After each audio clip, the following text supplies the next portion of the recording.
Hello friends, स्वागत है आप सभी का द सोशल क्लास के एक और नए वीडियो में। तो आज जो हम लोग इकोनॉमिक्स का पीवाईक्यू सीयूटी का उसको करने वाले हैं।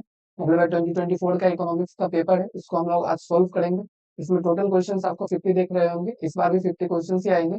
पर यहाँ पे आंसर करने के लिए बस 40 क्वेश्चंस का आ गया है। मतलब पिछली बार बस 40 आंसर करना था, इस बार हमें पूरा आंसर करना है। ठीक है, तो इस बार हमें ऑप्शंस नहीं दिया जा रहा है। तो इस पेपर को करने के बाद आपको ये तो पता चल ही जाएगा कि आपका जो एग्जाम का लेवल है वो कैसा है। और इससे आपको अच्छा ही लगेगा, ये पेपर करने के बाद आप थोड़ा कॉन्फिडेंट हो जाएंगे अगर आपका प्रिपरेशन अच्छा है तो। ठीक है, और अगर आपको ये पूरा क्वेश्चन पेपर चाहिए तो आप जो है टेलीग्राम को ज्वाइन कर लीजिएगा। बाकी सब्जेक्ट के क्वेश्चन पेपर्स के लिए भी आप टेलीग्राम को ज्वाइन कर सकते हैं, लिंक आपको डिस्क्रिप्शन में मिल जाएगा। तो चलिए बिना किसी देरी के शुरू करते हैं। ये जो है आपका बुकलेट वन मतलब सेट वन जो होता है वो वाला पेपर है, ए पेपर है। ठीक है, ऐसे और भी पेपर्स है वो मैं आपको टेलीग्राम पे दे दूंगा। तो अभी के लिए इसको सॉल्व करते हैं। ठीक है, तो पहला क्वेश्चन देख लीजिए क्या है कि depicts what has actually happened. पहला क्वेश्चन में क्या कह रहा है कि कौन सा ऐसा चीज है जो कि डिपिक्ट करता है कि जो हो एक्चुअली हुआ है। ठीक है, तो एक्चुअली किस चीज को हम लोग जानते हैं एक्चुअली। एक्चुअली यानी कि एक्सपोज्ड। ठीक है, एक्स एंड मतलब क्या होता है कि जो हम लोग ने क्लेम किया है, और एक्सपोज्ड मतलब कि जो कि एक्चुअल होता है। ठीक है, उसका सेकंड क्वेश्चन क्या कह रहा है कि value of investment multiplier is 5 and increase in income is 800। ठीक है, अगर इन्वेस्टमेंट मल्टीप्लायर का वैल्यू 5 है और इंक्रीज इन इनकम कितना है 800 करोड़ एक इकोनॉमी में, तो आपको value of change in the investment in the economy बोला है कि अब आपको चेंज इन इन्वेस्टमेंट निकालना है। तो आपको पता होगा कि इसका जो फॉर्मूला है, ठीक है, कि आपका इन्वेस्टमेंट मल्टीप्लायर कैसे निकालते हैं, तो वो कैसे मतलब आपका इन्वेस्टमेंट मल्टीप्लायर 5 है और तो आपको change in Y by change in I जो है फॉर्मूला को यूज करना है। तो आपको इसका आंसर क्या मिल रहा है 160 करोड़। ठीक है, इसको आप जो मतलब निकाल सकते हैं इजिली। आप सिंपली 16 को 5 से मल्टीप्लाई करेंगे तो आपको 80 ही मिलेगा, और 160 को अगर 5 से मल्टीप्लाई करेगा तो आपको 800 मिलेगा। तो इसका आंसर क्या आ जाएगा 160 करोड़। ठीक है, और ये जो आंसर से मैं पूरा एनटीए जो आंसर की दिया है उसके बेसिस पे मैं आपको बता रहा हूँ। ठीक है, तो ये जो आंसर है वो एकदम एक्यूरेट है। ठीक है, थर्ड क्वेश्चन क्या कह रहा है कि which of the following statements are true. इनमें से कौन सा स्टेटमेंट ट्रू है आपसे पूछा गया है। तो ट्रू स्टेटमेंट इनमें से पूछा गया है, तो ट्रू स्टेटमेंट कौन सा है। तो पहले स्टेटमेंट वन को देखते हैं। स्टेटमेंट ए क्या कह रहा है, quantitative tools control the extent of money supply by changing the CRR. तो ये बिल्कुल सही है। ठीक है, कि हम लोग क्वांटिटेटिव टूल का यूज करते हैं मनी सप्लाई को कंट्रोल करने के लिए। बी क्या कह रहा है, there are two types of OMO, outright and upright. ये सही नहीं है। उसके बाद क्या कह रहा है, a fall in bank rate can decrease the money supply. अगर बैंक रेट में फॉल है तो मनी सप्लाई जो है वो डिक्रीज हो सकता है। ठीक है, तो इसमें से ट्रू स्टेटमेंट पूछा है तो ये बिल्कुल गलत है। अगर बैंक रेट में फॉल होगा तो मनी सप्लाई इंक्रीज होगा क्योंकि लोग ज्यादा लिए जाएंगे। उसके बाद डी नंबर क्या कह रहा है, selling of bond by RBI leads to reduction in quality of quantity of reserve. ठीक है, ये जो है बिल्कुल सही स्टेटमेंट है। उसके बाद स्टेटमेंट ई क्या कह रहा है आपको, the RBI can influence money supply by changing the rate at which it gives loan to commercial banks.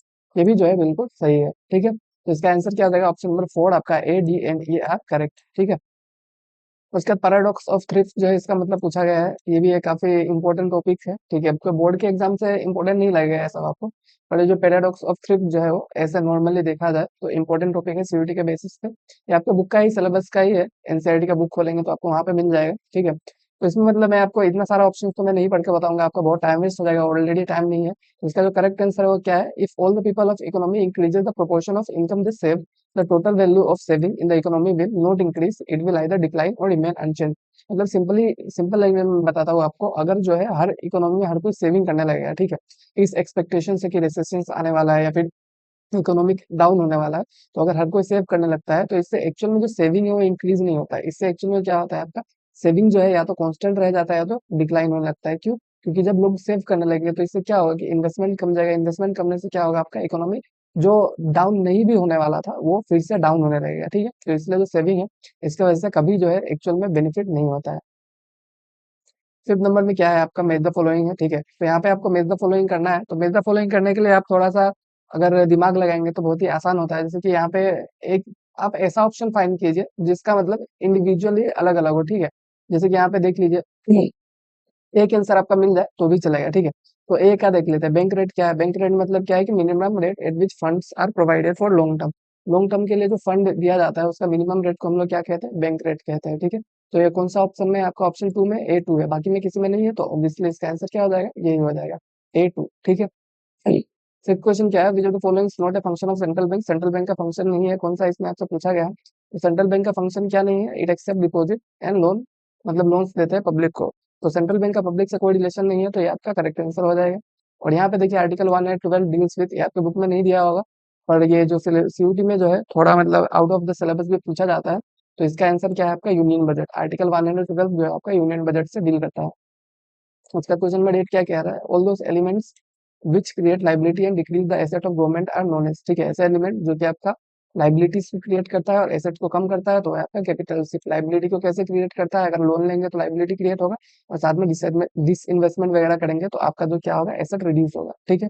9th number क्या कह रहा है, adding the following element in correct chronological sequence. Chronological sequence आपसे पूछा गया है, तो आप क्वेश्चन में देखिए जो ब्लैक में लिखा गया है वही आपका क्वेश्चन है, जो ब्लू में लिखा गया है वो मैंने एक्स्ट्रा से ऐड किया है ताकि आपको डेट का एक्चुअल पता रहे, ठीक है, बस आंसर मैं आपको ना बताऊं, तो इसके लिए मैंने इसको ऐड किया है।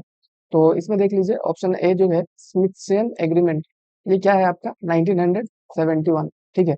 और उसके बाद आपका Britain would conference 1944, establishment of WTO 1995, gold standard जो है ये टाइम है। तो अब इसको क्रोनोलॉजिकल ऑर्डर में आप खुद ही अरेंज कर सकते हैं, इसका आंसर क्या है, डीबीएसी, ठीक है। 10 नंबर क्वेश्चन क्या कह रहा है, under flexible exchange rate which price of domestic currency in term of foreign currency increases when बोला है, ठीक है, इट इज कोल्ड, जब मतलब प्राइस जो डोमेस्टिक करेंसी का है वो इंक्रीज होता है किस वाले सिस्टम में, फ्लेक्सिबल एक्सचेंज रेट सिस्टम में, तो उसको हम लोग क्या कहेंगे, तो वो होगा एप्रिसिएशन, ठीक है। अगर फिक्स एक्सचेंज में करेंगे तो क्या हो जाएगा आपका, डिवैल्यूएशन हो जाएगा।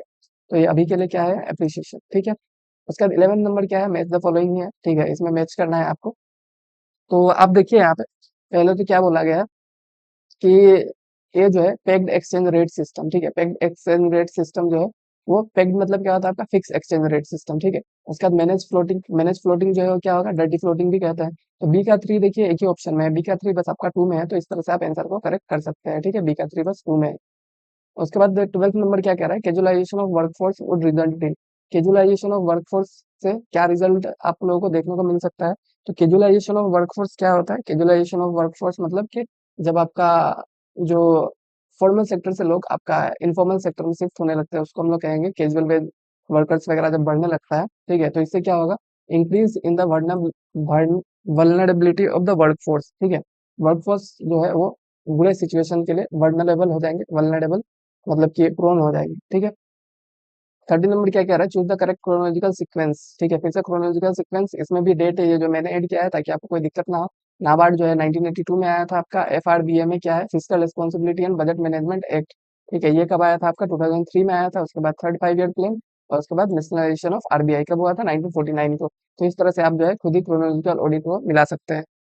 14 नंबर क्वेश्चन जो है वो क्या कह रहा है, ये डेस implies that resource extraction is not above the rate of regeneration of resources, ठीक है, कि इसमें से कौन सा जो है वो ये इम्प्लाई करता है कि जो रिसोर्स एक्सट्रैक्शन है मतलब रिसोर्स का जो हम लोग यूज करते हैं, रिसोर्स का रिजनरेशन का रेट है उससे ज्यादा नहीं है। तो ये जो है कौन है, जो कि आपका एसिमुलेटिंग कैपेसिटी है इन्वायरमेंट को उसको दिखाता है, तो वो कौन है आपका, आ, वो है आपका कैरिंग कैपेसिटी, ठीक है, कैरिंग कैपेसिटी, ठीक है। इसके बाद क्वेश्चन नंबर 15 देखते हैं, government of India enacted the right to education act 2009 to make free education a fundamental right for children in the age group 6 to 14 years, ठीक है, इन लोगों के लिए ये राइट टू एजुकेशन एक्ट 2009 आया था, जिसमें आपका फ्री एजुकेशन जो है वो हर किसी का राइट है ऐसा कहा गया है।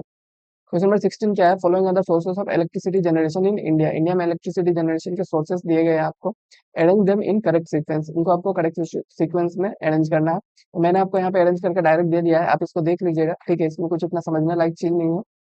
BDCA, बी माने थर्मल एनर्जी, उसके बाद हाइड्रो और उसके बाद न्यू एंड रिन्यूएबल एनर्जी और उसके बाद न्यूक्लियर एनर्जी, ठीक है।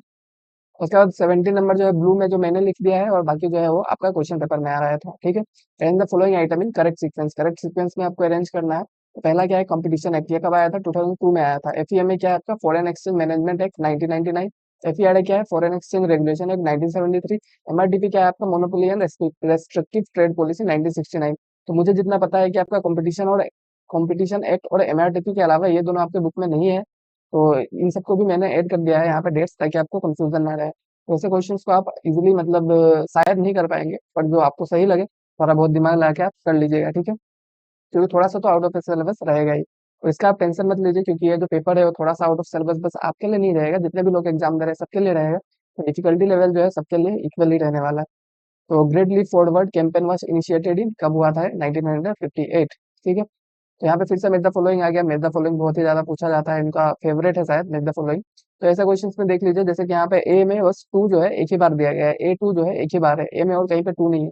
तो ए टू देख लीजिए, ग्रेट लीप फॉरवर्ड, ठीक है, aimed at industrialising the country at massive scale, ये जो है सही है।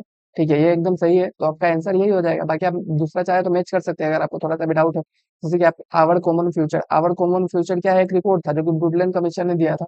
ठीक है, ब्रुटलैंड कमीशन कौन था आपका, जिसने आपका फ्यूचर जनरेशन को प्रोटेक्ट करने के लिए कुछ चीजें कहा था।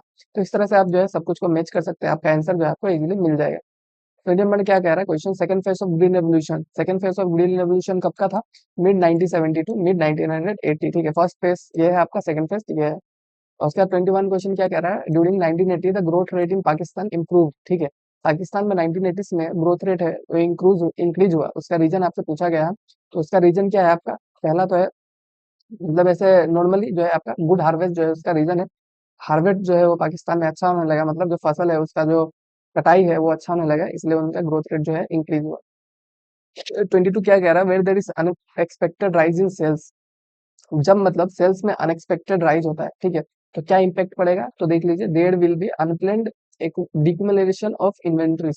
ठीक है, एक्युमुलेशन क्या होता है, जमा होना, डिक्युमुलेशन क्या होता है, खत्म होना। ठीक है, अनप्लैन्ड इन्वेंट्री जो है वो कम होने लगेगा, क्योंकि आपका अनएक्सपेक्टेड राइज हो गया ना सेल में, कि आपने एक्सपेक्ट नहीं किया था कि आप मान लीजिए गाड़ी बनाते हैं, 100 गाड़ी है, आपने एक्सपेक्ट किया था कि 50 ही बिकेगा, पर आपका 200 का ऑर्डर्स आ गया, तो अब जो है आपका इन्वेंट्री जो है वो पूरा खत्म हो जाएगा, तो उसको हम लोग अनप्लैन्ड डिक्युमुलेशन कहेंगे। ठीक है, और उसके बाद क्वेश्चन नंबर 23 क्या कह रहा है, during festive season the currency deposit ratio जो है वो क्या होता है वो जान लीजिए। देखिए, सीडीआर जो होता है करेंसी डिपॉजिट रेशियो, और आप ये मत सोचिए कि आपको ये करेंसी डिपॉजिट रेशियो के बारे में एग्जाम में एनटीए वाले आपको दे रहे हैं, ये मैंने एक्स्ट्रा से ऐड किया है। तो सीडीआर जो है करेंसी डिपॉजिट रेशियो क्या है, कि करेंसी हेल्ड बाय पब्लिक को जब हम लोग बैंक डिपॉजिट से डिवाइड कर देते हैं तो इसको हम लोग क्या कहते हैं, करेंसी डिपॉजिट रेशियो कहते हैं। ठीक है, तो ये जो है फेस्टिव सीजन में क्या होता है, इंक्रीज हो जाता है। इंक्रीज क्यों होता है, क्योंकि हम लोग क्या करते हैं कि फेस्टिव सीजन में पैसा को डिपॉजिट से निकाल लेते हैं, मतलब अपने हाथ में पैसा ले लेते हैं। तो करेंसी हेल्ड बाय पब्लिक जो है वो इंक्रीज होने की वजह से सीडीआर जो है वो इंक्रीज हो जाता है। उसका क्वेश्चन नंबर 24 क्या कह रहा है, European monetary union was created in, European monetary union जो है कब क्रिएट किया था, वो आपका 1999 में क्रिएट किया था। ठीक है, उसके बाद identify the correct statement in the context of circular flow of income in a two sector economy. Two sector economy circular flow of income के हिसाब से कौन सा करेक्ट स्टेटमेंट है वो पूछा है। तो ये देख लीजिए, film produce goods and services, ये जो है बिल्कुल करेक्ट स्टेटमेंट है। ठीक है, फिल्म जो है गुड्स एंड सर्विसेज को प्रोड्यूस करता है, बाकी स्टेटमेंट आप पढ़ के देख सकते हैं, सब गलत है, आपको डायरेक्ट पता चल जाएगा। क्वेश्चन नंबर 26 क्या कह रहा है, identify the correct set of statement, correct statement को आपको आइडेंटिफाई करने दिया है। तो यहाँ पे आपका करेक्ट स्टेटमेंट क्या है, ए एंड सी। ठीक है, ए एंड सी को देख लेते हैं। Ex ante saving represent what is actually plan to save, ex ante saving जो है किस चीज को रिप्रेजेंट करता है, कि एक्चुअली प्लान किया गया है। एक्सपोज जो है क्या चीज को दिखाता है, कि एक्चुअली जो चीज है उसको दिखाता है। ठीक है, आपको अगर यहाँ पे देखिए, इसमें आंसर करने के लिए ना, जैसे कि बाकी में सब में डी दिया गया है, ठीक है, आप ऐसा ऑप्शन को फाइंड कीजिए जो कि हर क्वेश्चन में दिया गया है और एक में ना दिया गया है। जैसे इसमें देखिए, डी जो है इसमें भी है, इसमें भी है, इसमें भी है। तो अगर डी गलत होगा तो आपको तो ये पता चल जाएगा कि ऊपर का ये तीन जो है गलत हो जाए तो आंसर बस आपका टू ही बच सकता है। तो डी देख लीजिए क्या है, x and post saving represent what is actually saved. ठीक है, एक्स एंड पोस्ट सेविंग, तो ये जो है ये बिल्कुल ही गलत स्टेटमेंट है। ठीक है, तो अगर डी गलत है इसका मतलब ये है कि बाकी तीनों ऑप्शन ही गलत हो जाएंगे। तो इस तरह से आप स्मार्ट ट्रिक का यूज करके आंसर जो है इजीली फाइंड कर सकते हैं, अगर आपको नहीं आ रहा है फिर भी। फिर से 27 देखते हैं, मेरे द फॉलोइंग क्वेश्चन है, इसमें क्या है, एलिमेंट्स और फीचर्स। ठीक है, तो पहले इसमें भी देख लीजिए, कोई ऐसा ऑप्शन होगा जो कि एक ही होगा। ठीक है, जैसे कि बी वन बस एक ही है। ठीक है, तो बी वन अगर एक ही है तो यहाँ पे देख लीजिए, कैपिटल रिसिप्ट, ये तो आपको पता ही होगा कैपिटल रिसिप्ट क्या है। तो कैपिटल रिसिप्ट क्या है, या तो लाइबिलिटी क्रिएट करेगा, फाइनेंशियल एसेट को कम करेगा। तो आपको एक का आंसर पता चल गया। ठीक है, बी वन आंसर पता चल गया, तो आपको बी वन कहाँ पे मिला है, इस ऑप्शन में मिला है। तो बाकी ऑप्शन आप क्यों चेक करेंगे, बाकी ऑप्शन को आप डायरेक्ट टू को टिक कर दीजिए। ठीक है, तो इस तरह से। और हाँ, इस पेपर में जो है ना, कि आपका 10 जो है पेपर में पैसेज के क्वेश्चन आता है, जैसे कि यहाँ पे देख लीजिए, ये क्वेश्चन नंबर कितना था, 27 के बाद अभी 28 to 30 यार आपका पैसेज क्वेश्चन है। तो इसको जो है मैं इसमें नहीं कराऊंगा, आपको ऐसे भी टाइम का बहुत कमी है क्योंकि अभी एग्जाम आने ही वाले हैं। तो इस पैसेज को मैं यहाँ पे नहीं कराऊंगा, पैसेज जो है आप इजीली खुद कर सकते हैं। और इसका पीडीएफ जो है आपको टेलीग्राम में मिल जाएगा, टेलीग्राम को आप जरूर ज्वाइन कीजिए, टेलीग्राम को ज्वाइन कर लीजिए, आपको पैसेज वहाँ पे मिल जाएगा। और अगर आपको यहाँ पे कुछ डाउट रहता है तो आप मुझे वहाँ पे मैसेज करके बता सकते हैं, मैं आपका डाउट जो है जरूर क्लियर करूंगा। ठीक है, हाँ, तो उसके बाद देखते हैं अभी जो नेक्स्ट क्वेश्चन है यहाँ पे। ठीक है, 39 से, तो which of the following are correct statement, कौन सा जो है इसमें करेक्ट स्टेटमेंट है ये आपसे पूछा गया है। ठीक है, तो करेक्ट स्टेटमेंट देख लेते हैं, यहाँ पे क्या है, ए सी एंड ई करेक्ट है। तो आप देख लीजिए, marginal utility is the change in total utility due to consumption of one additional unit of commodity. Marginal utility क्या है आपका, चेंज इन टोटल यूटिलिटी, ठीक है, जब हम लोग एक एडिशनल कंजम्पशन करेंगे तो उससे मतलब टोटल यूनिट यूटिलिटी में कितना चेंज होगा उसको हम लोग मार्जिनल यूटिलिटी कहेंगे। सिंपल सीधा सा बात है, ठीक है। उसका टू जो है, टू इन डिफरेंस कब इंटरसेक्ट ईच अदर, ये तो डायरेक्ट गलत हो गया, ठीक है। यहाँ पे बी ऑप्शन जो है वो डायरेक्ट गलत हो गया। तो आप देखिए मैंने क्या कहा था आपको, जो ऑप्शन गलत हो वो जिस ऑप्शन में मिलेगा उसको आप एलिमिनेट कर दीजिए। जैसे यहाँ पे अगर आप देखेंगे तो 1 में बी है तो इसको काट दीजिए, ये आपका काम का नहीं है। 4 में बी है, ये भी काम का नहीं है। अब बचा क्या आपका, 2 और मतलब 3 बचा है कि नहीं। तो अब यहाँ पे देखिए ए जो है दोनों में है, ई जो है दोनों में है। अब बचा सी और डी। सी और डी में से जो ऑप्शन आपको करेक्ट होगा वही आंसर होगा, सिंपल है कि नहीं। तो सी और डी वो देख लेते हैं डायरेक्ट, इतने क्या ही दिमाग लगाना। तो सी है, सी क्या है, marginal utility become zero at a level when total utility remain constant. और डी को देखता है diminishing marginal rate of substitution does not affect indifference curve, ये गलत है, ठीक है। जो diminishing marginal rate of substitution है वो इंडिफरेंस कर्व को अफेक्ट करता है, और ये जो है बिल्कुल सही है, ठीक है, ये है सही है। इसमें क्या दिया गया है, marginal utility become zero at a level when total utility remains constant. मतलब टोटल यूटिलिटी जब कांस्टेंट हो जाता है, मार्जिनल यूटिलिटी ऑब्वियसली जीरो हो जाएगा, क्योंकि मार्जिनल यूटिलिटी को ऐड करके टोटल यूटिलिटी बढ़ता है। तो टोटल यूटिलिटी अगर नहीं बढ़ रहा है इसका मतलब मार्जिनल यूटिलिटी जो है वो जीरो है, ठीक है। तो इस तरह से आप छोटा छोटा ट्रिक्स लगा के आंसर को सॉल्व कर सकते हैं। 14 नंबर क्वेश्चन क्या कह रहा है, मैच द फॉलोइंग है कैरेक्टरिस्टिक और इम्प्लीकेशन, ठीक है। तो यहाँ पे आप देख लीजिए, यहाँ पे भी सेम ऐसा ही कुछ ट्रिक लगाते हैं हम लोग, ठीक है। जैसे कि आपका इक्विलिब्रियम है, इक्विलिब्रियम का मतलब क्या होता है, इक्विलिब्रियम क्या है, plans of all consumers and firms in the market match, ठीक है। उसका एक्सेस सप्लाई देखते हैं, एक्सेस सप्लाई जो है, एक्सेस सप्लाई क्या होगा आपका, supply is greater than market demand, ठीक है। सप्लाई मार्केट डिमांड से अगर ज्यादा होगा तो वो कौन सा सिचुएशन हो जाएगा, एक्सेस सप्लाई होगा। तो ये तो आपको बेसिक चीज है, ये तो आता ही होगा, ठीक है। तो आप ढूंढिए कि आप बी का ऑप्शन जो 3 है वो कहाँ पे है। तो बी का ऑप्शन 3 कहाँ पे है, बी का 3 जो है आपका बस 2 नंबर में है, ठीक है। बी का 3 बस यहाँ पे ही है, बाकी में आप देख लीजिए 2 to 4, तो बी जो है एक ही जगह पे 3 में तो है, यही आपका करेक्ट आंसर हो जाएगा, सिंपल सा लॉजिक है, ठीक है। तो उसके बाद 41 में क्या है देख लेते हैं, when elasticity of demand curve is 1 at every point on the demand curve then curve is known as, ठीक है। अगर डिमांड कर्व का जो इलास्टिसिटी है वो 1 रहेगा हर पॉइंट पे, तो डिमांड कर्व को हम लोग क्या कहेंगे। तो ये जो है माइक्रो इकोनॉमिक का कॉन्सेप्ट है, ठीक है। आप 12th का पढ़े, 11 का भूल गए होंगे मुझे पता है। तो मैंने जो है वो माइक्रो इकोनॉमिक्स के रिलेटेड एक वन शॉट वीडियो बनाया है, उसको आप जाके चेक कर सकते हो। उसका मैं माइक्रो इकोनॉमिक्स आपका पूरा मैं रिवाइज कर दूंगा, ठीक है। आधा घंटे का वीडियो है, उसी में सारे इंपॉर्टेंट कंसेप्ट को मैंने कवर किया है। उसके बाद देखते हैं इसका 41 का आंसर जो है 3 है, ठीक है। रेक्टेंगुलर हाइपरबोला हम लोग कहेंगे इसको, मैं ज्यादा एक्सप्लेन नहीं करूंगा, ठीक है। इलास्टिसिटी ऑफ डिमांड जो है, ठीक है, जब 1 रहेगा हर पॉइंट पे तो डिमांड कर्व जो है वो क्या कहा जाएगा, तो रेक्टेंगुलर हाइपरबोला कहा जाएगा, ठीक है। ये जो है आपका थोड़ा सा एडवांस कंसेप्ट है। एडवांस कंसेप्ट मतलब सीयूटी में आता ही है, तो इस सब चीजों को आपको थोड़ा सा एक्स्ट्रा से पढ़ना पड़ेगा। आप बुक को अच्छे से पढ़िए, ठीक है। और जरूरी नहीं है कि आपका हर आंसर सही ही हो, ठीक है। अगर आपका कुछ गलत भी हो जाता है तो कोई बहुत बड़ी बात नहीं है। क्वेश्चन नंबर 42 क्या कह रहा है, according to the theory of consumer behaviour inequality, ठीक है, inequality P1 x1 plus P2 x2 is less than और equal to M is called the consumer's, ठीक है। तो इसमें देखिए कि जो प्राइस है और क्वांटिटी है वो सब मिला के, ठीक है, गुड्स का आपका जो क्या है या तो इक्वल होगा या तो कम होगा, किससे, आपका इनकम से। एम का मतलब होता है इनकम, इससे कम है तो जो कंज्यूमर का जो बजट है वो क्या होगा, तो कंज्यूमर का बजट जो है बजट कंस्ट्रेन होगा, ठीक है। कि आपका पास जितना पैसा है उससे आप मतलब क्या बोल रहे हैं कि आप उतने पैसे में इसको खरीद नहीं पाएंगे, ठीक है। तो इसका मतलब क्या है, आपका बजट जो है वो कॉन्स्ट्रेन है, मतलब बजट कॉन्स्ट्रेन चल रहा है, मतलब आपके पास सफिशियंट बजट नहीं है अपना शॉपिंग करने के लिए या फिर कुछ भी खरीदने के लिए, ठीक है। क्वेश्चन नंबर 43 क्या कह रहा है, choose the correct statement from the following. Correct statement आपको चूज करने के लिए कहा गया है, ठीक है। तो करेक्ट स्टेटमेंट, तो इसमें आप देख लीजिए, तो यहाँ पे आंसर क्या है, option number 2 A B and C, ठीक है। ए बी एंड सी जो है इसका करेक्ट आंसर है। तो इसमें भी अगर मेरा जो मैंने आपको जो ट्रिक बोला था वो इसमें भी अप्लाई होगा। जैसे कि यहाँ पे देखिए डी है तो डी है, तीनों ऑप्शन में डी है, ठीक है। तो आप जो ऑप्शन तीनों में है उसको आप पहले चेक कीजिए कि वो सही है कि नहीं है। तो इसमें डी जो है तीनों में है, तो डी जो है आप चेक कर लीजिए, store of value is the primary function of money, है तो बिल्कुल गलत है। मैंने आपको इसका ट्रिक बताया था कि स्टोर ऑफ वैल्यू जो है, देखिए जैसे कि जो फंक्शन वो मनी एस से स्टार्ट होता है, जैसे एस से स्टोर ऑफ वैल्यू स्टार्ट हो रहा है तो ये सेकेंडरी फंक्शन है, ठीक है। तो ऐसा फंक्शन सेकेंडरी है तो प्राइमरी फंक्शन नहीं है, तो ये बिल्कुल गलत हो जाएगा। तो इस तरह से जो है आप क्वेश्चंस को सही कर सकते हैं। क्वेश्चन नंबर 44 क्या कह रहा है, rearrange the given statement in proper chronological sequence in ascending order. Ascending order में रीअरेंज करना है आपको प्रॉपर क्रोनोलॉजिकल सीक्वेंस में इसको, ठीक है। तो पहले क्या है यहाँ पे, इसका आंसर देख लीजिए 1 का सी डी ए बी इसका आंसर है, ठीक है। क्रोनोलॉजिकल सीक्वेंस, तो मैंने आपको सबका यहाँ पे डेट जो है वो लिख दिया है। ये डेट्स आपको कहीं पे मिल नहीं रहा होगा आपके बुक में, ठीक है। तो ये जो है आप यहाँ पे देख लीजिए। तो इसमें क्या है, आपका डेट्स को देखने के बाद आप इसको अरेंज कर लीजिएगा, ठीक है। क्वेश्चन नंबर 45 क्या कह रहा है, if there is no government and no foreign trade then. अगर गवर्नमेंट भी नहीं है और फॉरेन ट्रेड भी नहीं है तो क्या होगा? तो आप इसको देख के लग रहा है कि आपको अरे यार ये क्या इक्वेशन दे दिया, पर ये बहुत आसान सा चीज है, ठीक है। जी माने होता है गवर्नमेंट, टी मतलब होता है टैक्स, एम मतलब होता है आपका इम्पोर्ट और एक्स माने होता है एक्सपोर्ट, ठीक है। तो देखिए गवर्नमेंट सेक्टर नहीं है तो गवर्नमेंट तो रहेगा नहीं, जी रहेगा नहीं, ठीक है। और उसके बाद जो टैक्स है वो भी नहीं रहेगा, ठीक है। गवर्नमेंट ही नहीं है तो टैक्स कौन लगाएगा?